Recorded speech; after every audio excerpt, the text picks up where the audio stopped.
ça fonctionne. Parfait. Bonjour les amis, chose promise, chose due, me revoilà pour ma première vidéo dans le cadre de la présentation de mon métier de PNC. Aujourd'hui, je vais vous expliquer ce que c'est qu'un PNC, son utilité dans l'avion. Allez, c'est parti!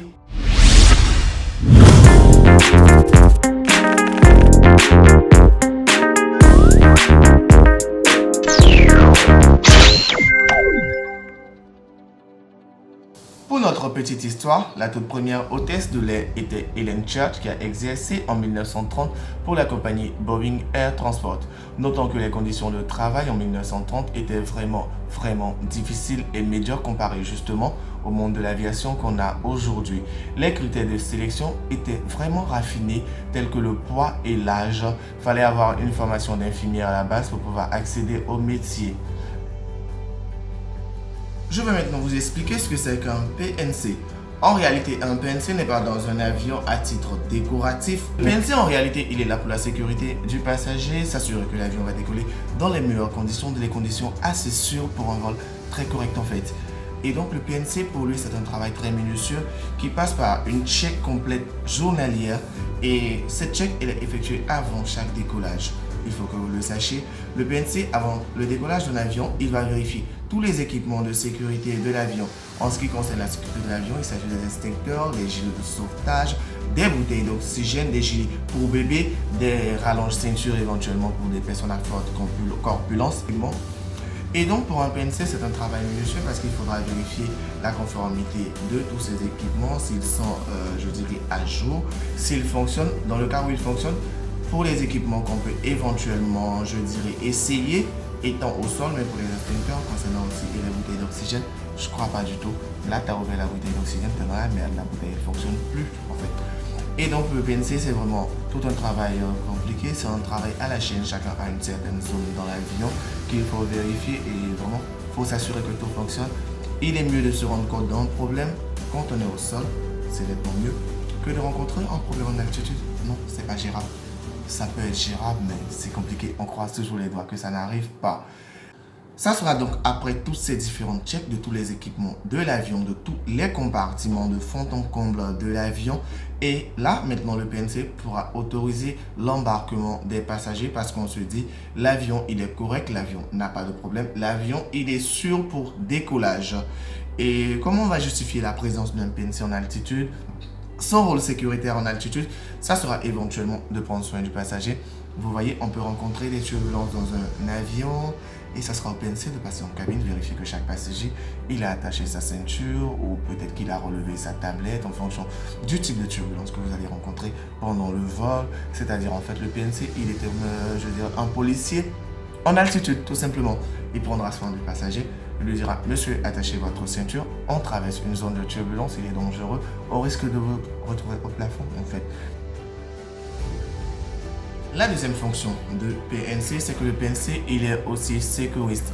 Et oui, le PNC peut administrer des premiers soins à un passager présentant un malaise pendant un vol. Un malaise, un type de malaise pareil. Un type de malaise, on va dire un passager qui présente une crise d'hypoglycémie, un passager super stressé, un passager qui pique une crise d'épilepsie en pleine cabine. Ça sera au PNC de pouvoir juguler la panique, de régler cette situation, prendre soin du passager. Et donc, il faut savoir que les premiers soins, c'est très important parce que des premiers soins mal administrés sont vraiment déterminants dans la suite du traitement médical du passager par la suite quand on aura atterri.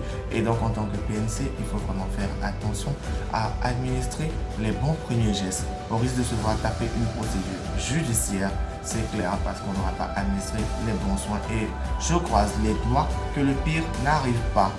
Mais je dois noter un fait très important, c'est que le PNC n'est pas un médecin.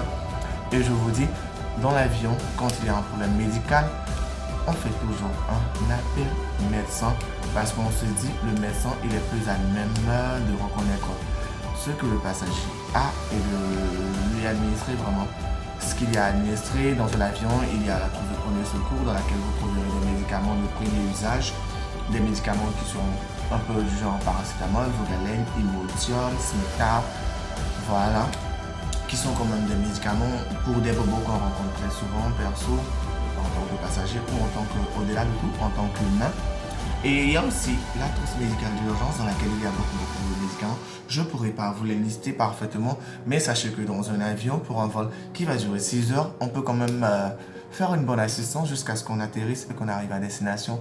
Et donc ne vous inquiétez pas. Pour le PNC, vraiment, c'est très délicat le volet sécurisme parce que la sécurité, on en fait tous les jours. Il y a des checks journalières, il y a des fiches de checklist sécurité.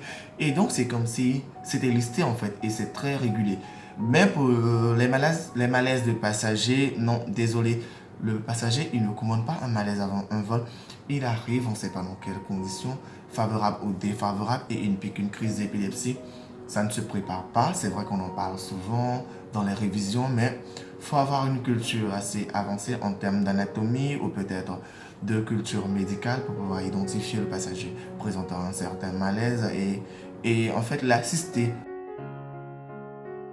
Et maintenant, je crois qu'on tire vers la fin de la vidéo. On va parler de la troisième fonction du PNC, qui est sa fonction commerciale.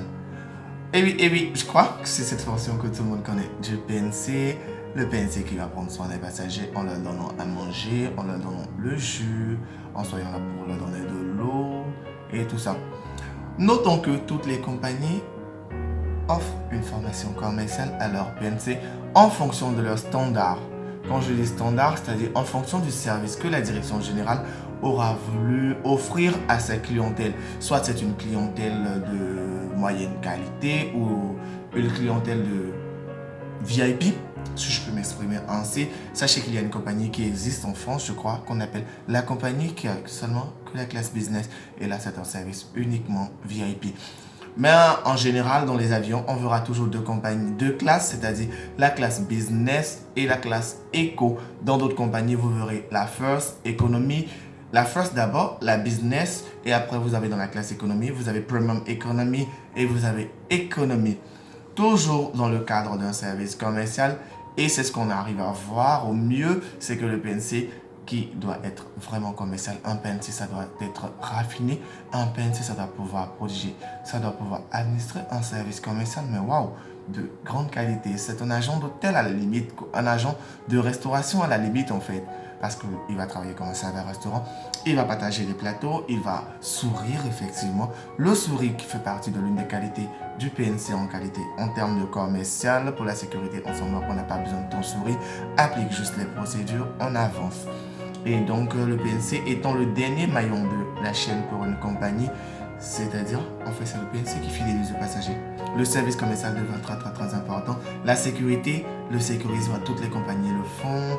Il n'y a pas de différence de la compagnie Air France peut-être à la compagnie Air Caraïbes. C'est toujours la même sécurité, mais la différence sera le commercial qui est vraiment un point très important et le PNC, c'est lui le commercial. Voilà, notre vidéo est terminée. J'espère que vous l'avez aimé et que vous avez pu retenir 3 choses. Ce que je vous demande de retenir, c'est les 3 fonctions du PNC. Le PNC, il a une fonction sécuritaire, il a une fonction de sécuriste et il a une fonction commerciale. Et c'est la fonction commerciale qu'on voit le plus souvent. Merci d'avoir regardé ma vidéo. J'espère que vous allez me laisser un petit pouce, un like. Abonnez-vous à ma page. N'hésitez pas à partager vos avis et vos commentaires, sont toujours les bienvenus. À bientôt.